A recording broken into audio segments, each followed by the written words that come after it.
Welcome back, everyone. Our first panel discussion explores one of the most important dimensions of our university's mission: how we can strengthen partnerships with industry to advance research, teaching, and workforce development. Please join me in welcoming to the stage our distinguished panelists. Dr. Mehdi Mar'i, CEO, JetScale AI. Join me. Dr. Vladimir Brosic, Vice President, Applied Research and Graduate Studies. Dr. Vincent Manjmata, Dean, College of Business. Dr. Rida Bendrao, Assistant Dean, Research and Graduate Studies. Dr. Apostolos Pisiridis, Assistant Dean, Research and Graduate Studies. The session is moderated by Dr. Marwan Nahas, Assistant Dean for Research and Graduate Studies, College of Business. Over to you, Dr. Marwa.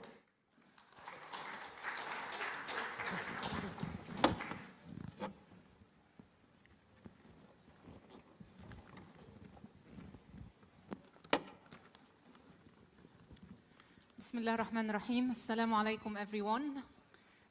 Our esteemed President, distinguished Vice President, Deans, colleagues, friends, UDST colleagues and community. Welcome to our session today. It's my pleasure to serve as a moderator for this strategic session, sitting with an exceptional group of experts from diverse background, expertise, and pioneering projects as well. Our shared goals is simply from the bridging the gap to strengthening the partnership. So we are here to explore how we can strengthen the collaboration between UDST and the industry when it comes to the research, training, and teaching. We aim for an impactful, resilient initiative which also provide practical insights into our vision and current initiatives as highlighted by our President and Vice President. We need to ensure, as Dr. Rashid highlighted to us this morning, that we are also aligned with Qatar Vision and the third National Development Strategy.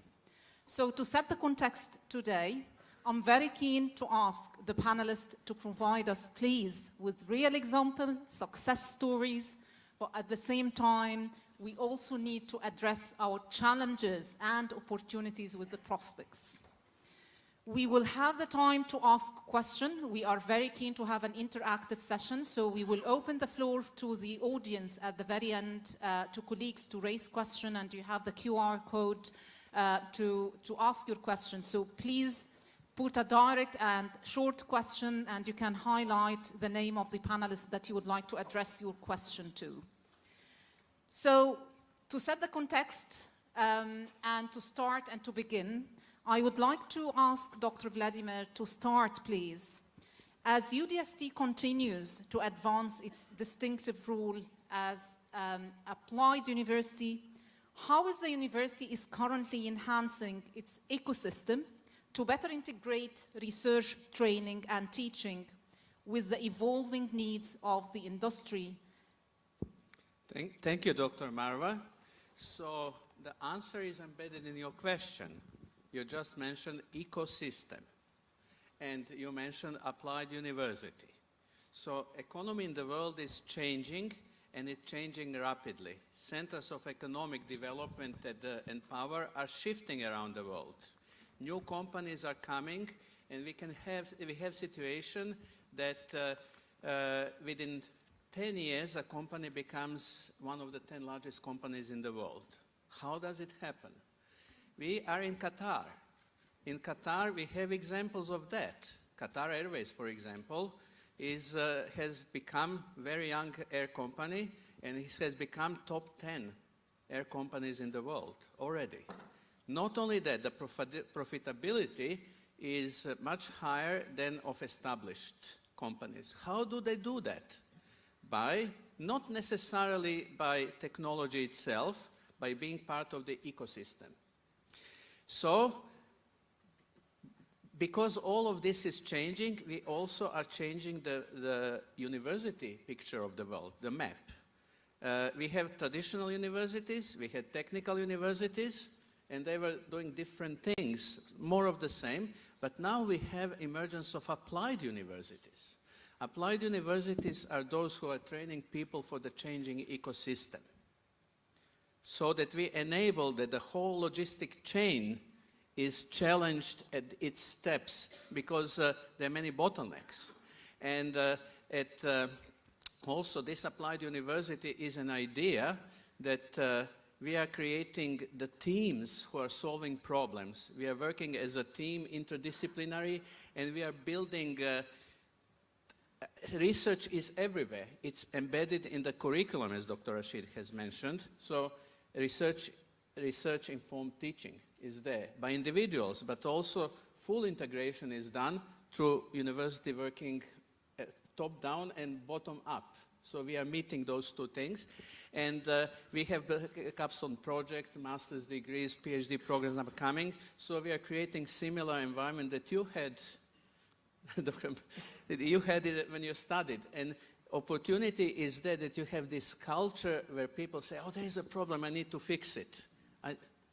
I think that's it so far. Thank you very much, Dr. Vladimir. So we had a very engaging and interesting discussion this morning with Dr. Mahdi. Thank you so much. This was very inspiring indeed. So I would like to get a further insight about the AI. And moving to Dr. Reda, I wanted to get your thoughts. What do you see as the most exciting prospects for collaboration between UDST and the industry in the AI across the Qatari ecosystem, please? We talked about the bottom line and the top up, and we raised so many interesting discussions this morning. So I need to get your thoughts and insights about this, please. How many minutes do I have? 1 hour. Okay.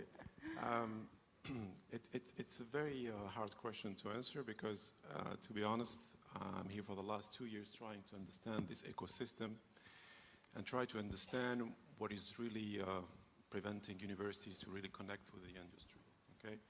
So if you look to the ecosystem itself in terms of industries, it's there. We have huge companies.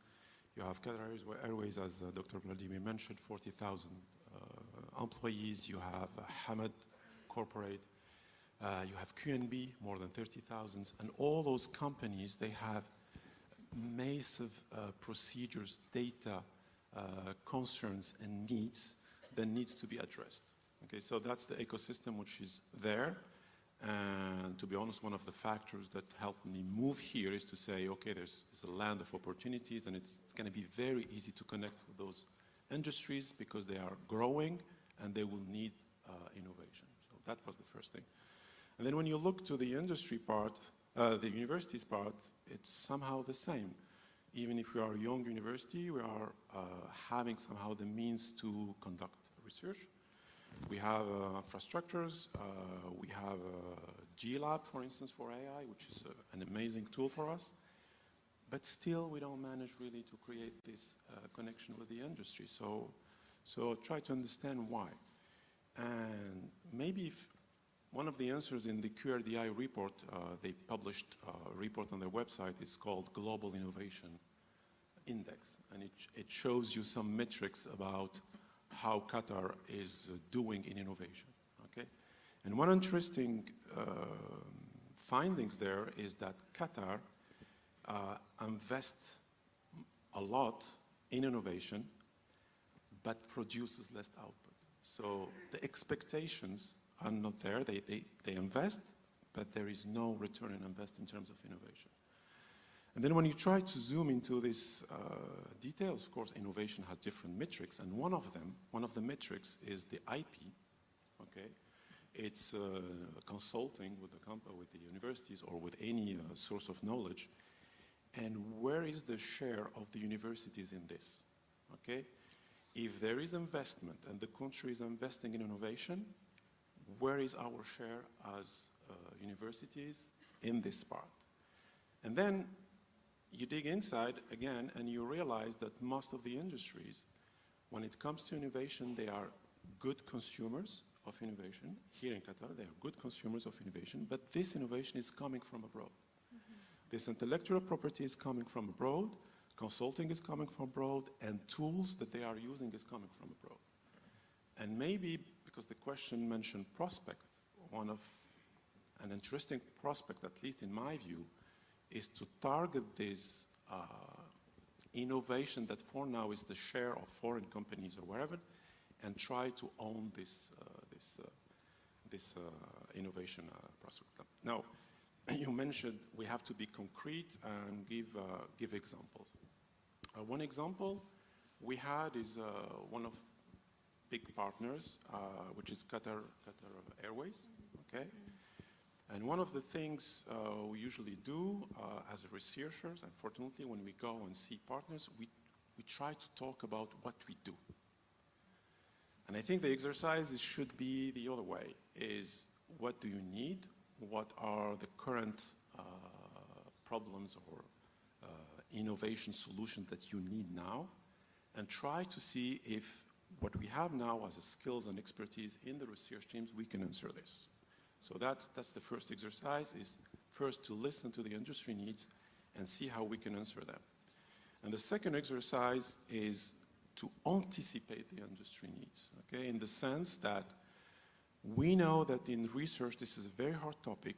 We know that for most of the industrials, this is not a priority for now, but it will be there as a priority in 5-10 years, and then we need to be ready for that. So in terms of prospect, there are two dimensions, is to be able to answer current innovation needs, and this I used to call knowledge transfer. We have a knowledge and we need to transfer it to the industry. And the second one is the pure researcher work, which is to anticipate the industry needs. Now, in the example with Qatar Airways is we organized different workshops. They were presenting their problems. And then as an exercise, we said, okay, let's first isolate the smallest project, which could be realizable in a small frame time, so we can have results very quickly. And it has measurable KPIs. So then we can prototype and see very quickly how this can work. And to go again with the example of the innovation, Qatar Airways was buying a software from Boeing, and this software cost them $300,000 per year. So they pay $300,000 per year to use this software. And the software is not accurate at all. And the software is about predicting buffer times. It's the time between the airplane lands and then the airplane takeoffs. And the software is supposed to give you the best buffer time, because if it is too large, you're going to lose money, the airplane is running, you use fuel, you pay crew, and so on. If it is too short, you ruin the passenger experience. That's a very small example. And they were not happy. They pay for this innovation, the result is not there, and they are not happy. And they say, how can we fix that? And this is the project we are working on, is we try to transform this into a funded project, which we managed to do through a KTP project, Knowledge Transfer Project, because this is another thing, and another aspect is industry thinks that we work for free sometimes. So they are like, not ready to pay from the very first time. They need a period of trust, and doing such collaboration with the industry through a funded project is a good start, is a very good start. And then the idea is that if we manage to improve this buffer times prediction, with Qatar Airways having almost 180,000 flights per year, 1 minute, just 1 minute, if we manage to save 1 minute for each of those flights, it pays a lot of money, brings a lot of money. To give you an idea, the most pessimistic prediction was $4 million benefits for Qatar Airways. This is the most pessimistic. And they will not have to pay this tool to a foreign company. The intellectual property will be owned by the country. And to develop this, we in the project, we are hiring associates. So we are developing something here. And then after this project, this will become a national intellectual property, and so on and so on and so on. Yeah, That's very impressive, Dr. Rida. Thank you so much, and congratulations for your successful PTP. Dr. Mahdi, I think you have seen a real example from UDST, and what do you think? Can you comment on this? Can you give us any further insights on that, please? Absolutely. I think I really love the example. It makes a lot of sense. And also if I have a modest suggestion on what could be done is, also there is a work of branding that the higher education needs to work on that toward like private sectors. I think we need to move from we are here just like to give a space to our students to learn, to much more we are here because our students can provide things that have commercial value. And it could be turned into like products, companies, or an IP. And one of the examples I really like that inspired me a lot reading a book about the history of Google.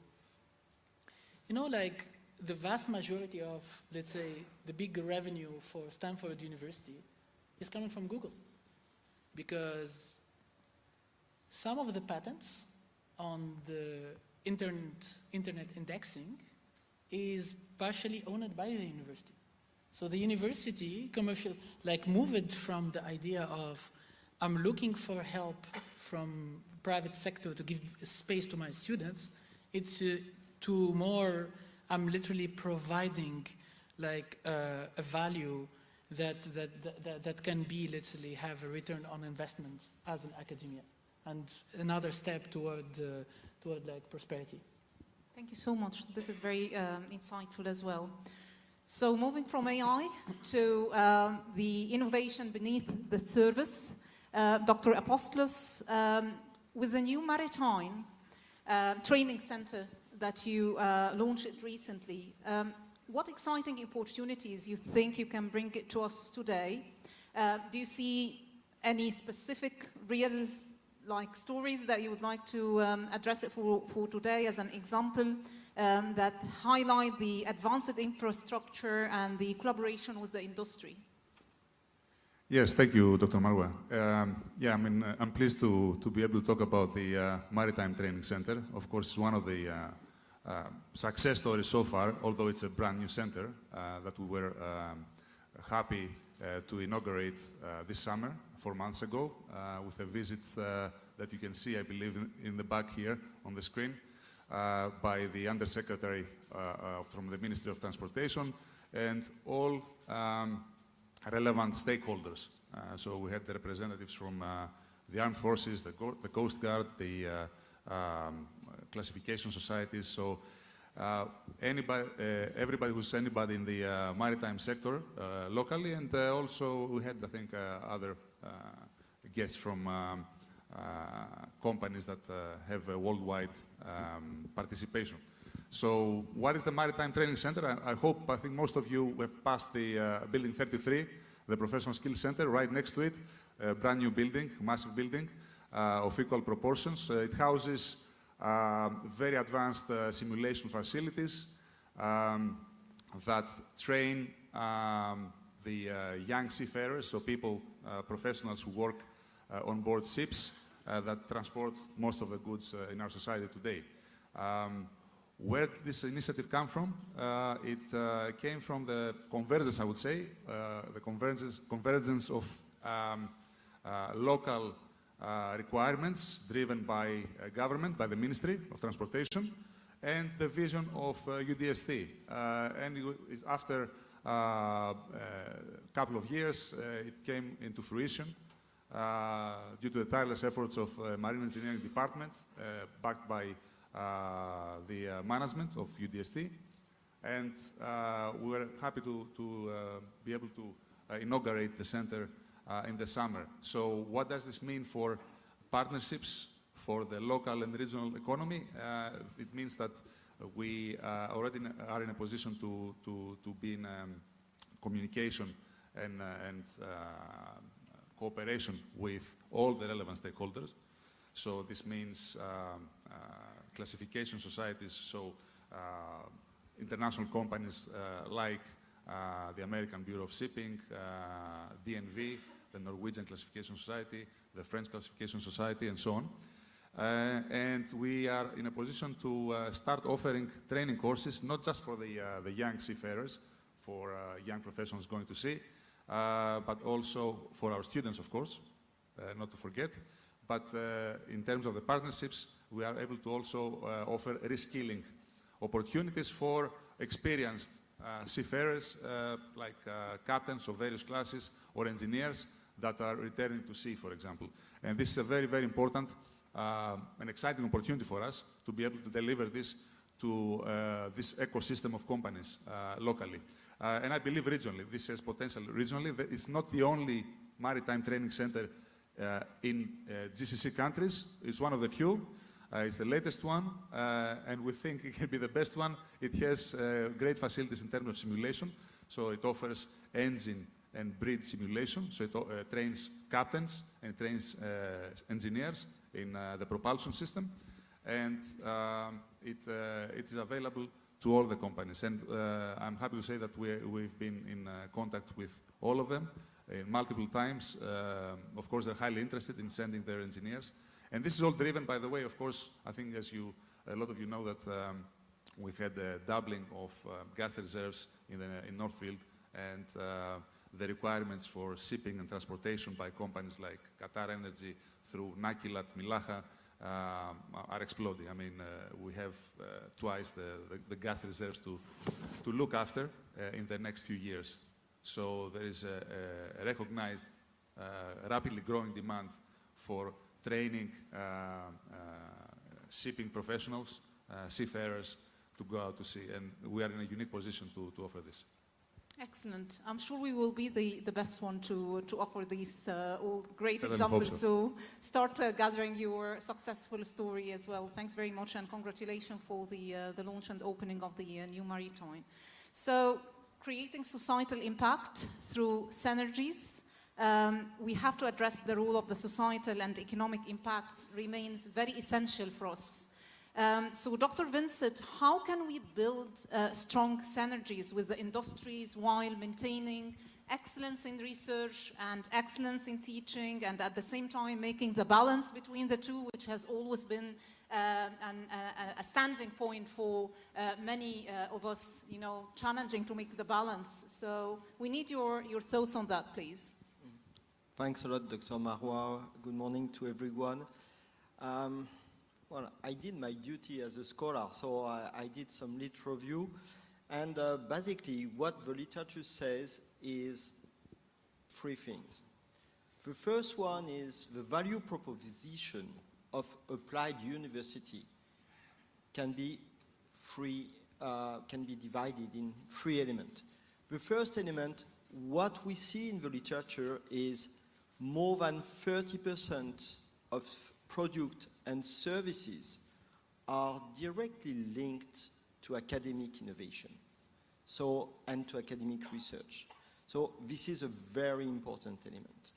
Second, as applied university,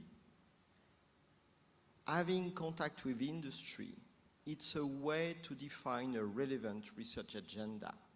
And when you have a relevant research agenda defined with industry, you are working with them. And the literature says also this is synergetic, and it is a way, as Dr. Mehdi said, to build a real ecosystem. And how does it happen? The first, and I guess the most obvious way, is informal contact. Informal contact because we are publishing a newspaper, we are publishing on social network, we are doing a conference, and it's almost the weekend, we are doing sports. And doing sports, we are meeting people from industry, and we are discussing about what we are doing. The Americans are calling that the golf conversation, but I'm not doing golf, but I'm sure all of you are doing some sport and you have this conversation. The second thing, which is actually more traditional. It's formal research project, we sign MOUs, but it comes later, this informal conversation. And I would like to emphasize the third one, which is, I guess, one of the most important. It's contact through our student. We are collaborating on an everyday basis with industry through our student. We are supervising internship. We are supervising capstone. We are meeting alumni. And it's all of that are opportunities to develop contact. And of course, most of us are coming from industry, and we are keeping our contact with industry. I guess as an applied university, it's really our mandate to create this kind of new knowledge, and our research agenda is really influenced by our ecosystem. And our ecosystem is not only industry, but it's also the government. And I just would like to take a very small example coming from my colleagues at the College of Business, Dr. Rolla and Dr. Hakim. You've seen a strong discrepancy between 70% of students in STEM are women, and 26% of the tech workforce in Qatar is women. The figures are speaking by themselves. And basically, our colleagues have been taking that question with students during Europe project, doing some research, and producing some insights from the government being funded. So what does it mean, and what we can take from this very small example? The first one is it's not that difficult. Small project can be very impactful. The second one is our students are embedded in project that directly serves the nation. And this is important for the student, but also for us as a university. The third takeaway is how students are receiving a strong, hands-on training based on research to deliver policy implication. And maybe my third takeaway is hopefully it will be a seed for larger projects, because of course the work of 6 students supervised by 2 very eminent professors is important, but they won't be able to solve the problem. But we will have seed, some knowledge to be able to propose larger projects and to propose to evaluate the policies which is solving this discrepancy between the number of graduates and the number of female in ICT. Thanks a lot to all of you. Thanks very much, Dr. Vincent. And of course, I had to give the floor to the College of Business. I have to be biased a little bit today as the Assistant Dean of Research. And again, congratulations to Dr. Rolla and Dr. Hakim. And there are so many fantastic examples that we would like to bring from the College of Business for so many successful projects. But thanks very much, Dr. Vincent, for highlighting this. Moving to some industry perspectives, Dr. Mahdi, your experience was very, very inspiring to us today, and you highlighted so many facts. We just would like to get your insight, listening to all the, the examples, and some of them have highlighted underpinning challenges at the beginning of these projects as well. So from your industry experience, what do you think could make the partnership with a university in Qatar, especially with UDST, genuinely valuable for us? Thanks for the question. I think the first step should be, defining, redefining a little bit the frame of collaboration. Like, I learned that from the consulting world, where when you deal with projects of 9 figures and more, mistakes could be super expensive. So we make sure that both stakeholders, sometimes 3, 4, understand what's the role of each one. So the frame that has to be defined is what's the role of the university, for example, and what's the limit of university, and what's the role like of the private sector, for example. And this is important because in this collaboration, the most frequent challenge is the velocity. Private sectors, most of the time, like 90% of their problems are short term, 10% of the problem is on the long run. Universities, they can work on a long term because they are designed on fundamental science and all. The new trend where applied science, we can work on a mid-term, short-term sometimes, but higher education is not consulting. So higher education will not provide, let's say, systematic results like for any type of problem and all. So the frame is important to be defined. The second step is we are witnessing this trend where we are moving from, academia, private sector into like collaboration, into academia becoming a potential player as a private sector, or like creating like value, creating companies, creating intellectual property.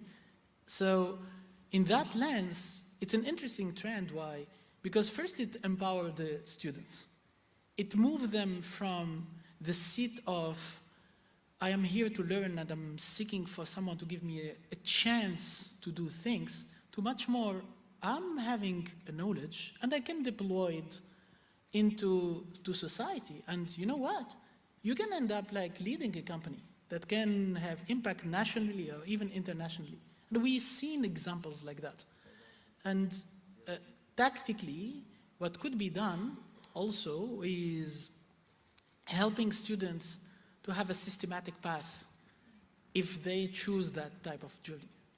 And I think it's an interesting trend and a good timing for such dynamic. My third point is, if we decide to follow this journey, Dr. Vincent, you mentioned about there's a lot of opportunities. It's a good news, but it's also sometimes a bad news. There's a lot of opportunities. So I think it's super important to be somehow, to look for low-hanging fruits and to be opportunistic. What type of domain applications, what type of like use cases that could be prioritized and could be like a space where university can quickly prove like this model works. AI is one of it. It's simply because most of the knowledge is public domain. Most of the infrastructure somehow is accessible, especially like for academia. And we assisted multiple times to researchers who turned it into like companies and ventures and many more. That's very interesting. So before we open the floor to questions, and while you are preparing and posting your question using the QR or finding your mic somewhere, I just would like to reflect on the key insights that you just gave us now and ask our scholars and UDST experienced experts, okay? If you would like to have one action for UDST to take it for next year to strengthen the partnership with the industry, what would you highlight? I would create innovation teams that start from undergraduate students and they're carried out through all level of studies, focusing on the same stream of projects, which are strategic projects. Thank you very much. This was very insightful and brief as well. Dr. Rida? Since we talked about research before, maybe the focus this time would be on the students. And one easy action maybe to take is when you look to our, at least in our college, you look to our courses. For an applied university, most of the courses are given by faculty members.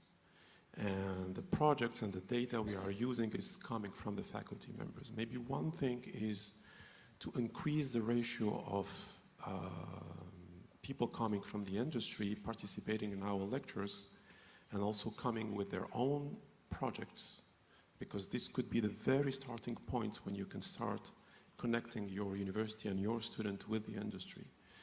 By bringing real cases, real problems to the student, and the student is very motivated to work on something which is connected with the industry. And in a previous experience, we had this worked very well. Actually, what we did, we forbidden the faculty to give projects. The faculty should be giving only by industrial partners. They act like customers. They give real data to our students.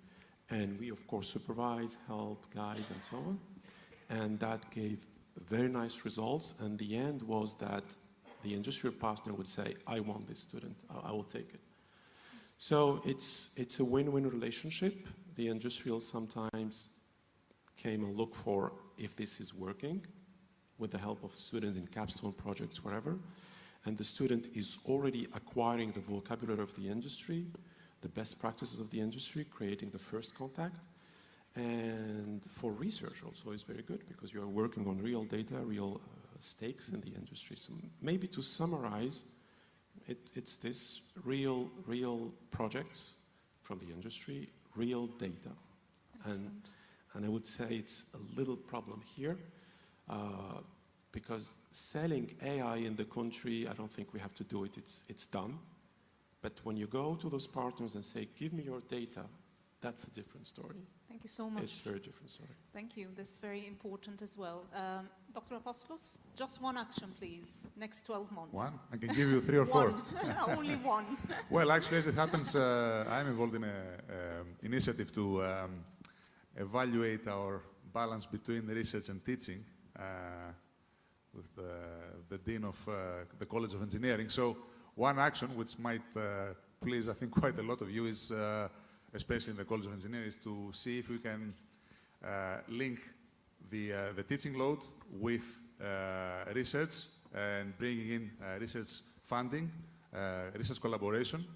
And we're hoping to be able to propose this model very soon to the top management and essentially allowing, especially, this target especially to what we term early career researchers, ECRs, so meaning essentially assistant professors, new hires, and we're hoping that way, it's one of the measures, right, in which we can boost and kickstart early career researchers' careers and then being able to reasonably quickly contribute to the research landscape and outlook of UDST by allowing them This is so many actions, actually, not just one. So you have raised multiples, but very insightful. Right. Thank you so much.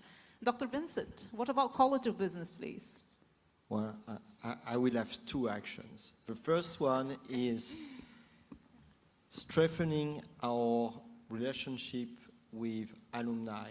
This is very important to bring our alumni back to university. They have rocketing careers.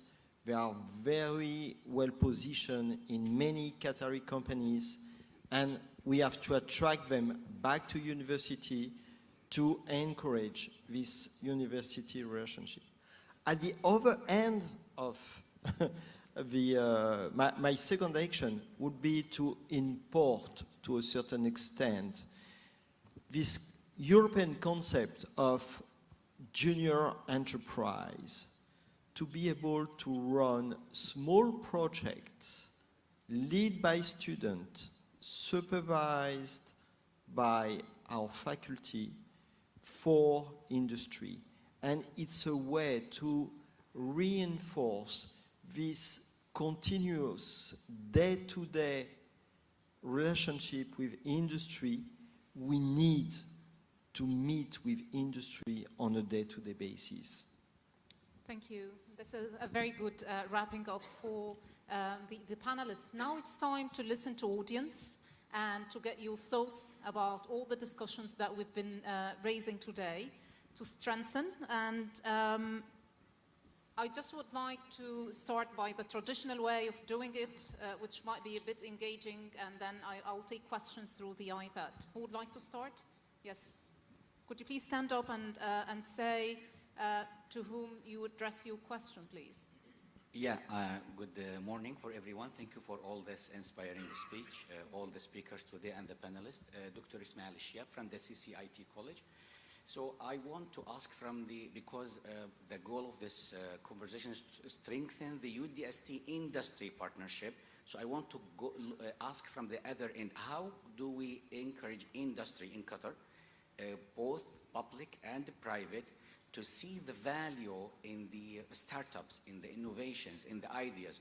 Maybe I would like to ask Dr. Mahdi, what do we learn from the incubators experience in the, for example, in USA and the Silicon Valley at its startups? How do we create maybe some kind of a startup Silicon Valley here in Qatar? And that definitely need the engagement of the industry. A lot of ideas are being developed in the university, but when we go to the industry, they will like to go for maybe a big companies, big solutions. How do we get them to see the value, and then where all the other things go afterward? Thank you. Thank you. Thanks for the question. I think I have a straightforward answer to that. It's again my third point on selecting the low-hanging fruits. It's obvious that on subject where, for example, already there is established players, if I own a company or I run a company, my objective is to bring to my shareholders the best value, the fastest and all. So my first priority will be to go where this value exists. So if I go into a domain where there is all established players, for example, let's think about I'm trying to seek for, let's say, a software of search engine. I will speak to Google first. I will not go to a startup because there is like a dominant player. Where there is an opportunity is where new domains where there is no established player yet. Spaces where there is no existent evident winners, where the race is just about to start and there is no systematic, let's say, dominant like competitors. New problems, new capabilities, where startups can compete like any others. And startups sometimes, they have the advantage comparably to big companies. We always seen, like I've seen that especially when in the VC part of Deloitte.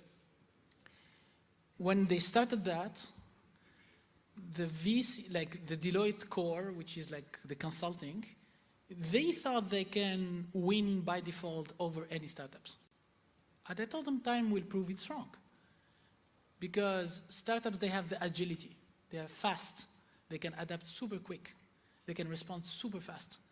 And they can adopt technologies like much faster than a large organization that takes months sometimes to get approvals.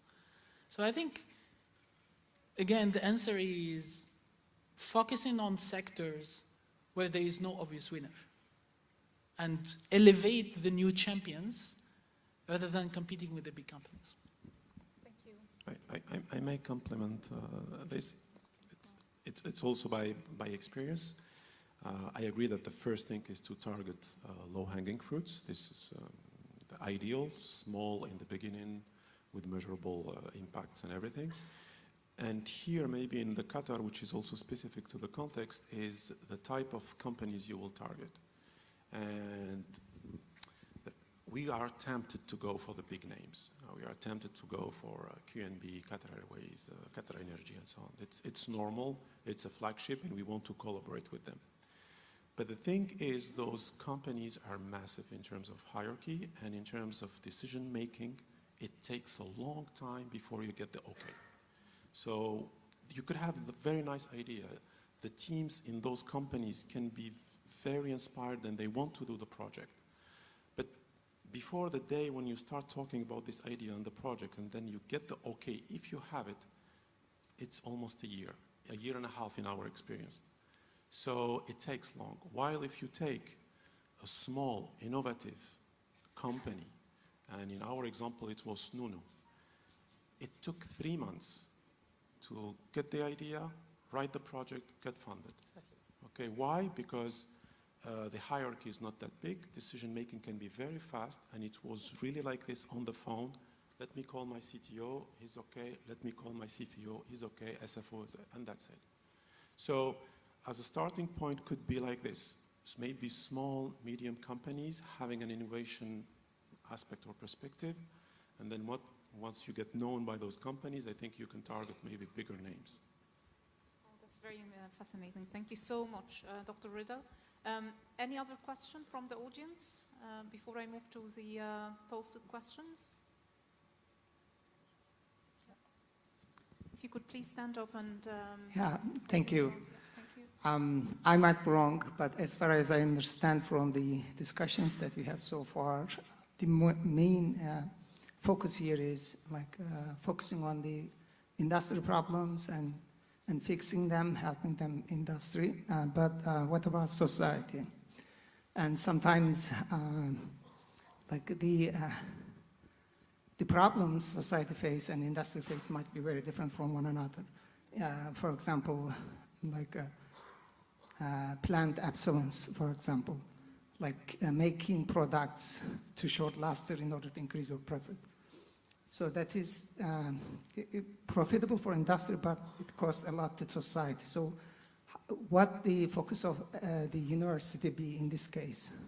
So should we focus on primarily helping the society or primarily helping industry? How to balance that? Yeah, so I think Dr. Vincent can handle this question, please. Yeah, well, I'm not sure I can handle, but I can share a few thoughts.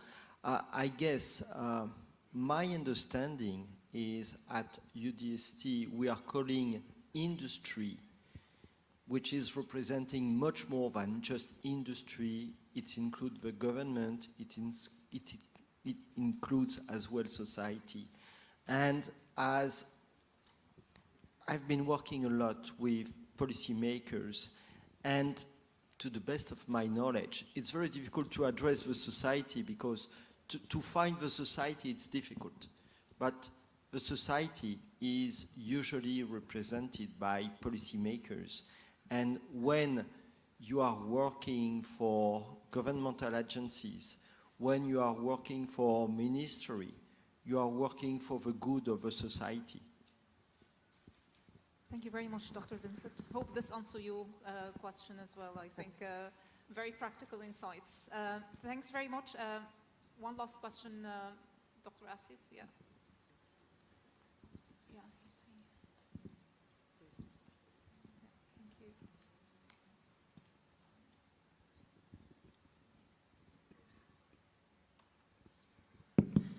Thank you very much for the very important and interesting panel discussion.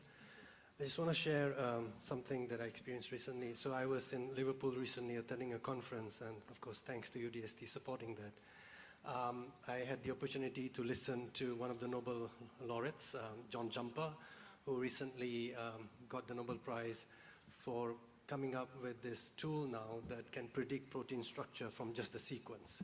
And he was sharing some of the, the journey that they went through. And he commented on that industry is quite different from academia. For example, if a solution doesn't work, they will scrap it and move on to the next one. Whereas academia is a little different. If something doesn't work, they're going to write about it, they want to publish it, and share all that. So it's very slow, it's not as agile. And I heard the word agile, and it just triggered this memory. Any comment on how can we be a bit more industry-like so we can move quickly? The goal is to fix a problem, solve a problem, and not to dwell on all this other stuff, which I think are important too. Is there a balance somewhere? Thank you. Yeah, for sure. So, no, I think I remember that saying from my university time. We say like negative results are results, and and you can write like an entire paper on that, just to prove that here's what didn't work. But I personally think it's important to skip the importance of like negative results as well, right? Because if collectively all the society, we will focus on short-term revenues, like impacts like that, at a certain moment, we need to create an environment where failure is a possibility. Unfortunately, in the private sector, failure is much more less permitted simply because of like the structure. And many of the research, I can give you like one of my professor in Montreal, like, you know, in the AI, or earlier we started in 2015, but prior to that, there is what we call the AI winter. And the three professors that made the revolution of deep learning, the Dr. Yosha Bengio, Dr. Geoffrey Hinton, and Dr. Lecan, the three of them, they survived that winter. So if it was only a private sector mentality, you can even lose your job because there is no pragmatic results, but there is progress, but not pragmatic results. But we needed an environment to help people fail but still continue, to get the breakthrough solutions that we got today, which is like deep neural nets, all of, you know, like the transformers architecture and all. So I think that's maybe the difference where I see like universities has to maintain that space for the sake of society. Thank you very much, Dr. Mahdi. So we would like to move to some questions from the QR digital posted questions. One of them has been addressed to Dr. Mahdi. How do you foresee the future development of AI in the healthcare sector? I think I love it, like your example about protein sequencing, and this is like concrete like examples where AI is enabling society to do things that are physically not possible, right? Like sequencing like proteins. Like if you do it manually, it will take like maybe 4,000 years, one person. So it's literally impossible. So today we are able to have probabilistic models that helps like, you know, accelerate that journey. And there is a serious prediction now where fields like precision medicine will be a reality. It means in the future, we can build like medicine specifically like for each person. Why? Because the process is automated. We cannot do it in the past. So like today, most of the medicines, they are designed following like, you know, the normal distribution of statistics. We say, okay, this medicine works on the average population and hopefully it works. So that's why it's less efficient on specific people. But now, thanks to AI, we're able like in the future, especially in coming years, we'll have it as a reality. On the healthcare side also, I really like the impact to make it accessible. Like we've seen, for example, today, AI is able to do like really, really good work in terms of radiology and, you know, MRI analysis, robotics as well, robotic surgeries, which is, you know, I have even a friend who, his mom did like a surgery like in Saudi, I think, where it was like remote and there is like a robotic assistance. There is AI in it, like, you know, to predict, let's say, positions and stuff like that. It is a reality today. It looks like science fiction, but it's not anymore. So this is like where I see like a positive impact happening like today, visible impact. Thank you very much. Unfortunately, we came to the end of the session in terms of the timing.